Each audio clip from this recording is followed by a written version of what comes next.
For more than 20 years, CTV has captured the moments that matter in our community. From our studios in St. Clair, you're watching Focus with Paul Dingeman. Welcome to another edition of the Focus program. Thanks for joining us. We've got some very interesting information for you today from the St. Clair Women's League, and then from Pat Coughlin and the Riverview Plaza about some new exciting things that are happening there, and then Sue Daniels gives us an update as to the St. Clair City Pool. Joining us now, Audrey Mayaki, past president extraordinaire of the St. Clair Women's League, and Carrie, nice to see you. Welcome back to the. You've been on here before, haven't you? I was here about our fall fundraiser last fall. Right. Yep.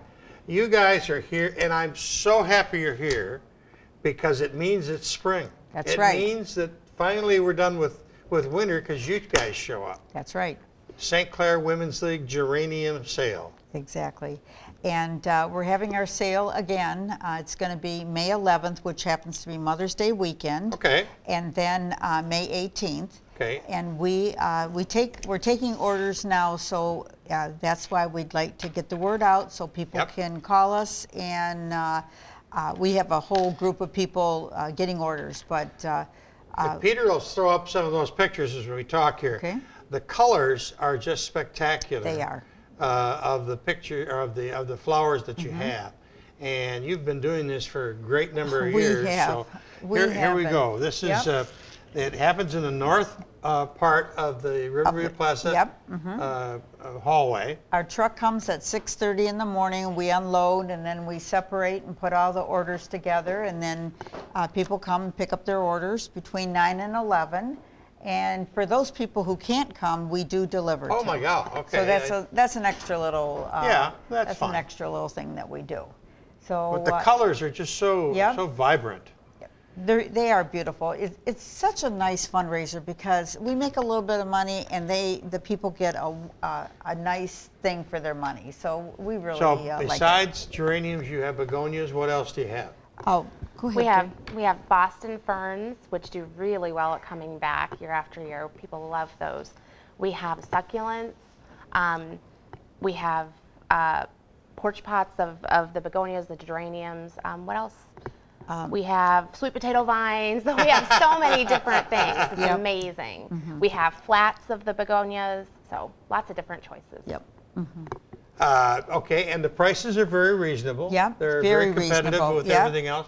But the bottom line is that the money that you guys make returns to the community. Yes, it does. And Carrie, you might, I know you just had a list of those people, but all the money goes back to the community. Yeah, 100% of our profits from this and our fall fundraiser go toward local causes such as Kids in Distress, the Ecumenical Food Pantry. Okay. Right now we're soliciting for community school grants, scholarships. What's a community school grant? Community school grants. So we're looking for educators, principals, or teachers to come at us and ask for a grant for their school to do an educational project or a community benefiting project with their students. We also do adopting families for Christmas. There's really needy families in the area. There's really a lot of things we do. The cultural series that we support thanks to fundraisers like this, and every single penny goes to those causes. Good, good. Little League, we just helped. We have a plaque that's going on one of our chairs over there. How beautiful. So so it's really the Women's League's been around for a long time, and I think it used to be the young JCs, and then it was the young women's, and then. We didn't. The Women's League. We didn't want to put the old women's. We just wanted to make it be the Women's League. So the group normally has a population of 45 to 60 somewhere in there. Well, pretty much 40. 40? I would say it's pretty much 40 people. But if I'm new to town and I want to do something that's if you're new to town and you really would like to do a civic thing, this is what the Women's League is all about. We have a great group of people that belong to it. We meet generally the fourth Monday of the month in someone's home, and Joellen at the Hearst Shop is currently our president. And so if you are new and you would like to know anything about the Women's League, you could go in there. Go see Joellen. And then also my number will be up later on the during our talk, and you can call me and I will give you the scoop. Okay. And you can also follow us on Facebook. Check us out. St. Clair Women's League is a Facebook group. We've been doing lots of posts on the flowers, oh, good. Which good. I know a lot of people in the city have seen. And then we also have stclairwomen@gmail.com that anybody is more than welcome to email us with questions or information to. Okay, all right. Tell me the colors. You've got a wide variety of colors. Well, the colors for the porch pots and the geraniums, they come red, salmon, violet, and hot pink. And hot pink. Hot pink, right. And we do have, in the geraniums for the flats, we do also add white to it. Some people, you know, they like a variety of it. But those are pretty much the colors: red, salmon, violet, and hot pink. Okay. So.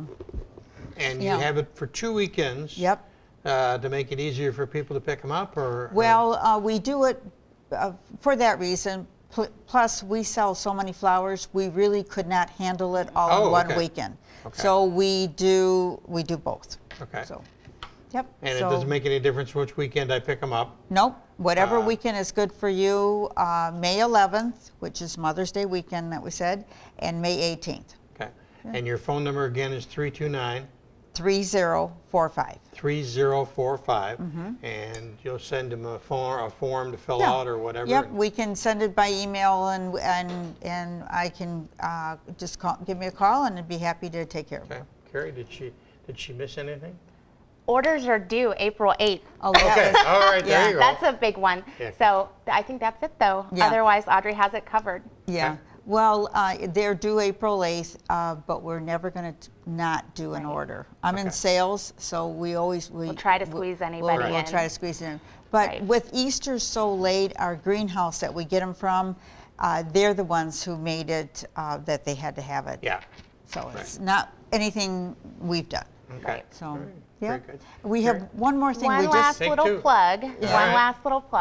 So I just want to send a save the date out to everybody in St. Clair for our upcoming fall fundraiser. This is the one that we always have at River Crab. Right. It's going to be November 7th, a Thursday, and this year's theme is Roaring 20s. Oh, so that'd be cute. We are very excited about it. Bring, come as flappers, come as gangsters. Still at the River Crab? Yes, sir. Still at the River Crab, and it's always a fun night with. Martha does a spectacular job. She Not does. a good job. She does a spectacular job. She does. She does. Yeah. We always have the whole place sold out. So it's they do a great job. These two fundraisers are what give us what we need to give back to the community. So they're so important to us. Okay. Very good. Yeah. I'll try it again. Thank you. Good luck with that foot of yours. Thank you. Thank you for having us. Always a pleasure. All right. I got some big news coming from the St. Clair Riverview Plaza, and Mr. Pat Coughlin will be along to deliver that to us in just a second.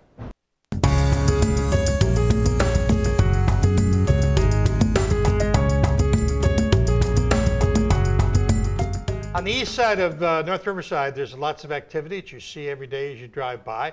But on the west side of North Riverside, there's also a lot of activity. And we have the leader of the pack, so to speak, Mr. Pat Coughlin, member of the board of Riverview Plaza. Yep. Welcome back to the Focus Set, sir. Nice to see you. And without your collar, people know you've had a little surgery. So I'm on the mend. You're on the mend. You have brought along a guest to talk to us today about parking. I did. What's happening? And my guest is Jack Janiga from Laz Parking. Nice to meet you. Good to meet you. Welcome to the Focus Set, Thank sir. you. And last year, when we were hearing all the great numbers, what's going to happen to our town, as far as the people coming in, the tourists and the diners and hotel guests, all of that, we were excited but nervous at the same time, because if there's really truly going to be 2,000, 3,000, 4,000, 5,000 people coming in to our town every single week, right, or even a weekend, our parking lot will be gone. Right. We won't have access it for our own customers. So we started researching, what can we do to make sure that we protect our parking lot? And, a few of the people said, just if they're not parking for the mall, tow them. And it's like, oh my gosh, we do not. Good public relations. We absolutely will not ever do that. That's never been part of the plan. So we had to come up with some sort of alternate solution to protect our parking lot. And the way we did it is we're going to actually install a gated system. Okay. So, you know, people hear that and they think, oh my gosh, I'm going to have to pay for parking now, and you know, I'm never going to the mall if I have to pay. Well, that's not true, because what's going to happen is these gates, they're designed to have a validation system. So if you come into S&A Liquor and you get a bottle of wine and then you leave, you actually get a ticket from S&A Liquor, so you will never have to pay. The gate just goes up. Okay. Now, is there an inconvenience of getting a ticket and then putting the ticket back in when you leave? A little bit. It's going to be a little bit of a learning curve. But for example, you know, if your wife was to go to Norbert's and get her hair done and, you know, makeup in 3 hours, right? He'll give her a ticket for a validation for 3 hours. So every business that you attend in the mall, they're going to be able to give you a ticket for that amount of time you spent there. Okay. And so nobody visiting the St. Clair Riverview Plaza will have to pay. Okay. Whether it's a restaurant, a service, nobody. Now, if you're coming into town and you're going to sit on the boardwalk for 3 or 4 hours, right? Right. And you're not going to come in and use the mall, then you might have to pay a few dollars. Okay. So when we started looking at that and we started researching companies, the one company that kept coming up over and over again as far as being exceptional is Laz Parking. They have over 3,000 parking lots that they handle. And so we contacted Laz, they turned us over to Jack, and then we started a conversation. And Jack has been coming up to the mall in St. Clair for last year, and we've been looking at everything, kind of doing all the case studies of what we could do, what we should do, what we shouldn't do, and now we're there. We're going to be able to have these gates installed. They're going to be smart gates in the sense that if you are an employee of the mall, you're going to have a code on your phone. Oh, okay. You don't even have to do any validation tickets. Your phone will have the gates go up and down automatically. If there is a fire truck or police car or ambulance coming in, as soon as that gate hears the siren, the gates automatically go up. And so, you know, the fireman won't have to reach down and pull a ticket, right? Time is critical when it comes to that. So, and then, you know, other things like UPass drivers, FedEx drivers, they also have codes. So, you know, again, they won't have to worry about pulling tickets and getting tickets and that kind of thing. You're not alone in it. I happened to be down in Grosse Pointe area the other day, and they've got gates all over the place. Yeah. And people are used to it, and they don't complain about it, and they just go about their way. It's a very organized way to do it. And one of the biggest complaints the mall gets is the parking lot. And I'll be honest, it's horrible. You know, it's craters and cracks and crevices, and you know, you almost need a Humvee to get through that thing, right? So all the revenue that we're going to generate from the gated system, we're going to put that money back into the parking lot. Okay. So we've been getting estimates. The lowest estimate we've received is $550,000, and the highest one's a little over $1 million. So even if you take an average, say it's going to cost $750,000, that's crazy. So with some revenue stream coming in, we're going to actually be able to renovate and build a new parking lot in the next couple of years. Okay. Well, let's take a look. You brought along some pictures, and if Peter will throw up the first picture, it'll show.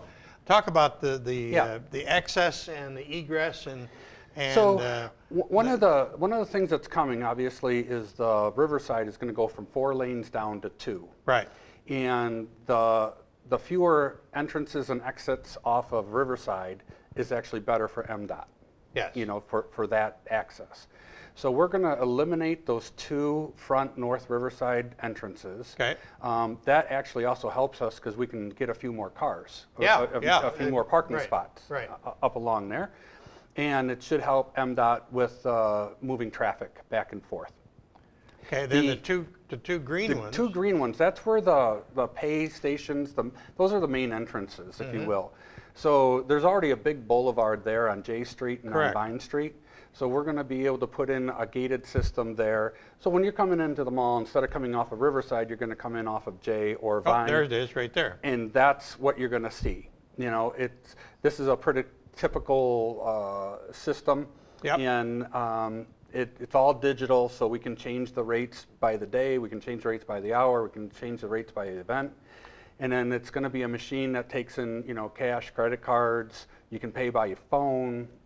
There's a lot of different things. And then when you have, this slide may or may not work. I grabbed some things, but So we're going to have validation tickets. I'm not sure if we're going to do the custom validation tickets where there's a name on each one. It'll probably be more computerized than what you see there. But you'll receive something. You'll receive something, yeah. And again, so if you're coming into any of our stores, any of our restaurants or salons, they're going to give you a ticket. So when you leave, you just push that into the machine and it goes. The other thing is let's say you go to Drifters for lunch, and then you go to Warwater and you have a couple beers after, and then who knows, maybe go to Stroh's to get an ice cream. You could actually get a validation ticket for each one of those and just put them all in, and your whole time at the Plaza is covered. 100% covered. So, you know, in this day and age, everybody has a cell phone, and there'll be an app that they can go and they can pay by phone, or they can use their credit card too. So we're going to try to simplify it. But if you can go back to the other slide on the Plaza layout. The first slide, Peter. Well, there. No, the other way. There you go. That one. So the two green areas are going to be where the pay stations are, the main entrance exits. Right. The ones on 3rd Street with the yellow circles, we are going to temporarily close those off. And when I say that, what's going to happen is, like on July 4th, the boat races, the art fair, things that have a lot of traffic, we will probably open those but have manned gates, have somebody there. And then down the road, eventually, those will also be a gated system as well. But as far as the mechanical side of things, where the two green circles are, that's going to be the main entrance and exit points of the Plaza. And, you know, working with Laz, they said, you know, for the size of the lot that you have, 550 spaces, you really only need 2 entrance and exits. We can open up those 2 on 3rd Street if need be, especially on a heavy it's going to direct traffic a little more, you know, concentrated. It will. In the 2 areas on either end. I've always thought those were great entrances and underused. Yeah, and that lot is not well configured. We have about 550 spaces currently. But under reconfiguration, getting rid of some of the islands and changing things up, we can actually get a little over 700 spaces. Oh my God. So at that point, then maybe a 3rd gate or even a 4th gate would make sense. But that's the whole idea, is we want to turn that liability that we have, the parking lot, into an asset. And then when we do that, we're going to have a revenue stream that actually will help pay for the renovation of the parking lot. Good. What's needed? It's needed. Very much you so. know, and Paul, you know, most people don't even understand that the co-owners, they maintain this lot, and it costs us $65,000 to $75,000 a year. That's snow plow, salting, grass cutting, lighting, insurance, right? So that's a lot of money that we all have to pay every year just to maintain it, not to fix it, just to maintain it. Well, it needs a complete overhaul. It really needs to be ground up, redone, you know, made nice. And that's a lot of money. That's $750,000, give or take. You know. I'm amazed at your company. As I looked at it on the web, it was started in 1981 by 3 friends that were valet parkers during their going to college. That's amazing, true. And it's grown and grown and grown, and now you got 3,000 lots across the country. Yeah, we are. We're actually the 2nd largest parking operator in the country, the fastest growing.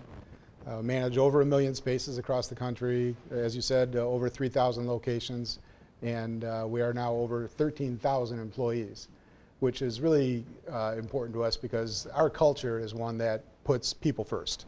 We put our employees first, our frontline employees first over everyone else, and along with our customers and clients. So our entire culture is built around taking care of people, and then when the people are happy and engaged and a part of a process, that the success that you look for as a company come with that. And it's been a very good operating theory for us. So you will operate the arms and make sure all that works? And, yeah. And that's be your responsibility. He'll be there personally making sure the all arms right. go up. So yeah, you know, and we talked about the number of locations and being in business for 38 years. What that gives us is a lot of experience in a lot of different parking applications and scenarios. And what we've learned and what's really important to us is that we don't try to apply 1 or 2 templates to every parking scenario. Every customer, every client, every location has its own needs and objectives to be met. So when we got together with Pat and the team there and talked about how this could work, you know, as he said, we kind of walked through this, talked through it for a long period of time to come up with a situation where we think we have a very efficient operation that it will be very user-friendly. As with anything new, there will be a small learning curve. Yeah. But that's a transitional period, and we've been through that before too. We don't just throw it out there and say, get used to it. We'll bring that on over a transitional period to get people accustomed to how things work. So if people have questions, where should they go, Pat? To Jack. Okay. We'll give him his home phone. Yeah, and no, they can contact me. Obviously, you know that's no problem. I'm local on site most of the time, and then if I don't know the answer, then I'll definitely turn to the expert and say, Jack, what do we do here? And how soon do you think you'll be implementing? State's I coming believe, along in the spring. Yep. So we're probably looking in June, I believe. I believe our time frame is June to get the gates up. And then it's going to be, like Jack said, it's a little bit of a learning curve. Yep. We're going to have people at the gates as people pull in saying, hey, this is how it works. This is how you pull your ticket. This is what you know. So there will be a good 30 days or so of kind of like getting people used to it, warmed up to it. And I think once they realize, once they're, you know, once they've tried it's going to be fine. Once they go in and they know they're not going to have to pay by getting, you know, going to the plaza, then they'll be fine. But I'll tell you what, it's exciting because scary and exciting that so much is coming to this town in such a short time, right? I mean, we've got so many people coming, and it's going to be fantastic for everybody. You have some news about some of the restaurants that are in the mall now. Yes, so Drifters, amazing. Sheila and Shelley, they are renovating that. I don't know if you've been in there lately, but it's wow, it's great.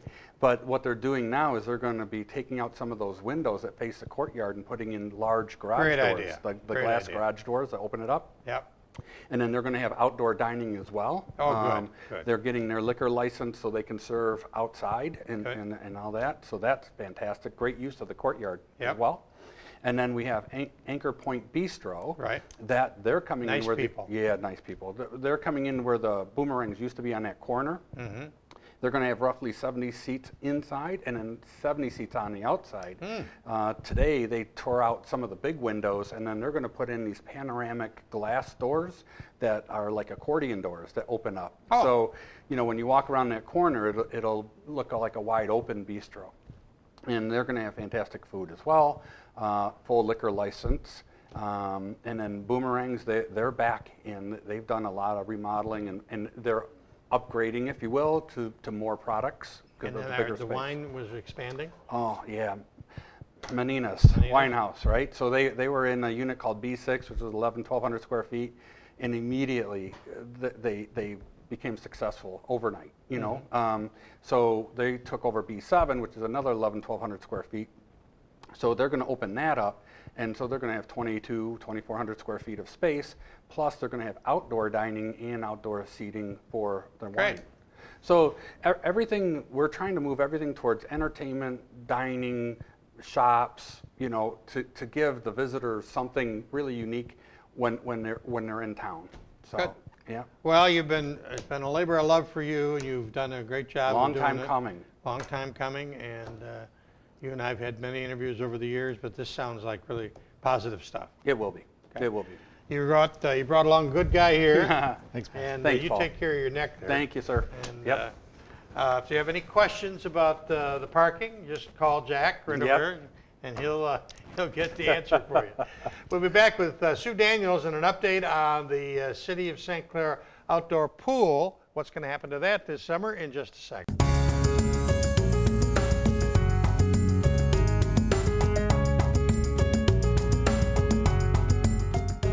Well, we've heard about flowers from the St. Clair Women's League, the Geraniums. We've heard about parking from Pat Coughlin. Now the important thing, Sue Daniels, Aquatic Director of the City of St. Clair. What's going on with the St. Clair pool, outdoor pool? The St. Clair outdoor pool will be open this summer. All right, hallelujah. Yes, it will be open. Contrary to what anyone has heard, we are still in business. We're going to be open. We're going to offer all our programs again, about the same hours. We're going to be open Saturday, June 15th for open swim. The swimmer That's the first day? Yes, Saturday for everybody. Right. And then the Monday before, on the 10th, we'll open in the morning for the ladies. Okay. Because the kids will still be in school. Yeah. So we'll start that class on June 10th, and then they can, the brochures have not gone out yet, but when they go out, they can start signing up for the swimming lessons, and we're the competitive swim team. We also are going to bring back the synchro. Really? Yes, we're going to try with this younger generation coming up. You've had very great successes over the years with the synchro program. And it had a little hiatus for a while, right. But we're hoping that the interest will regenerate with the next generation, the grandkids of the kids I had before. Well, you need an Olympics where they... that usually builds it up in an Olympic year. Builds it up a lot. Yeah. And the same way with competitive swim. The summer after, boy, it really, it builds up. The only difference will be, so the parents will know right now, is that the competitive swim, all the meets will be away. Okay. Because of the building, usage here, and they're going to be putting stuff in the parking lots, and for everybody's safety. That's a good idea. Yeah, we're going to. And that's not a big problem. No, it won't be. And it's just on swim meet days that we usually have a lot of cars. So we're going to swim all our meets away. So the parents should know that going in. And the only, on swim lesson days, they could park out on Orchard and on 8th Street in the public lot, or public parking spaces there. How many years is the pool? How old is the pool? 1955. 1955. That was the motto, swim and dive in 55. Wow.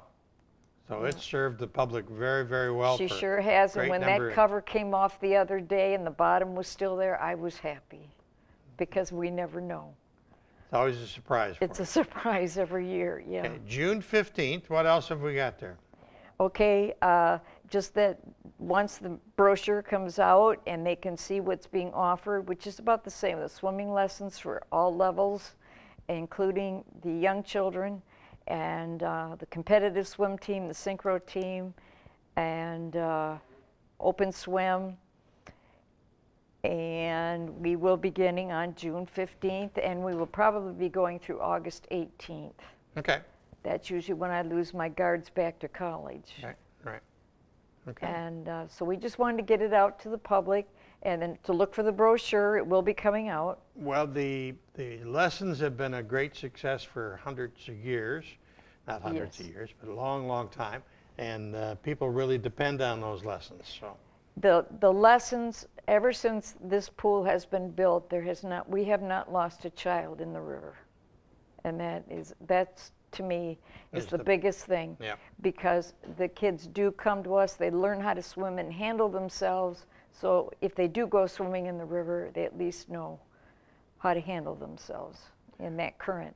Her name is Sue Daniels, Director of Aquatics for the City of St. Clair, reminding us that the pool is going to be open for 2019 on Orchard Street and 8th, and make sure that you get the brochure from the city to get all the information about lessons and all that. That's about it for this edition of the Focus program. Thanks very much for tuning in. Until next time, I'm Paul Dingeman. See you soon.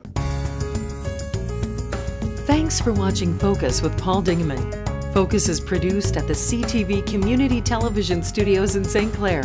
For over 20 years, CTV has captured the moments that matter to our community.